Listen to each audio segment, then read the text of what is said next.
रसूलुल्लाह सल्लल्लाहु अलैहि वआलिहि वसल्लम हज़रत हतीजा रज़ी अल्लाह ताला अन्हा की वफ़ात के बाद उनकी सहेलियों को तोहफे भेजा करते थे।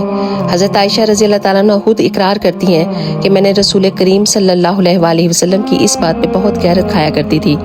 एक रवायत में आता है कि आप सल्लल्लाहु अलैहि वसल्लम ने उम्मुल मोमिनीन सफ़िया रज़ी अल्लाह ताला अन्हा को ऊँट पर सवार करने के लिए अपना घुटना खड़ा किया था ताकि वो इन पर अपना पाँव रख कर ऊँट पर सवार हो सकें। रसूलुल्लाह सल्लल्लाहु अलैहि वसल्लम ने इरशाद फरमाया, औरतों के साथ भलाई करने की वसीयत ले लो, क्योंकि औरत टेढ़ी पसली से पैदा की गई है और पसली का सबसे टेढ़ा हिस्सा ऊपर वाला होता है। अगर तुम पसली को सीधा करने लगोगे तो इसे तोड़ बैठोगे, और अगर तुम उसको उसी तरह रहने दोगे तो वो टेढ़ी ही रहेगी।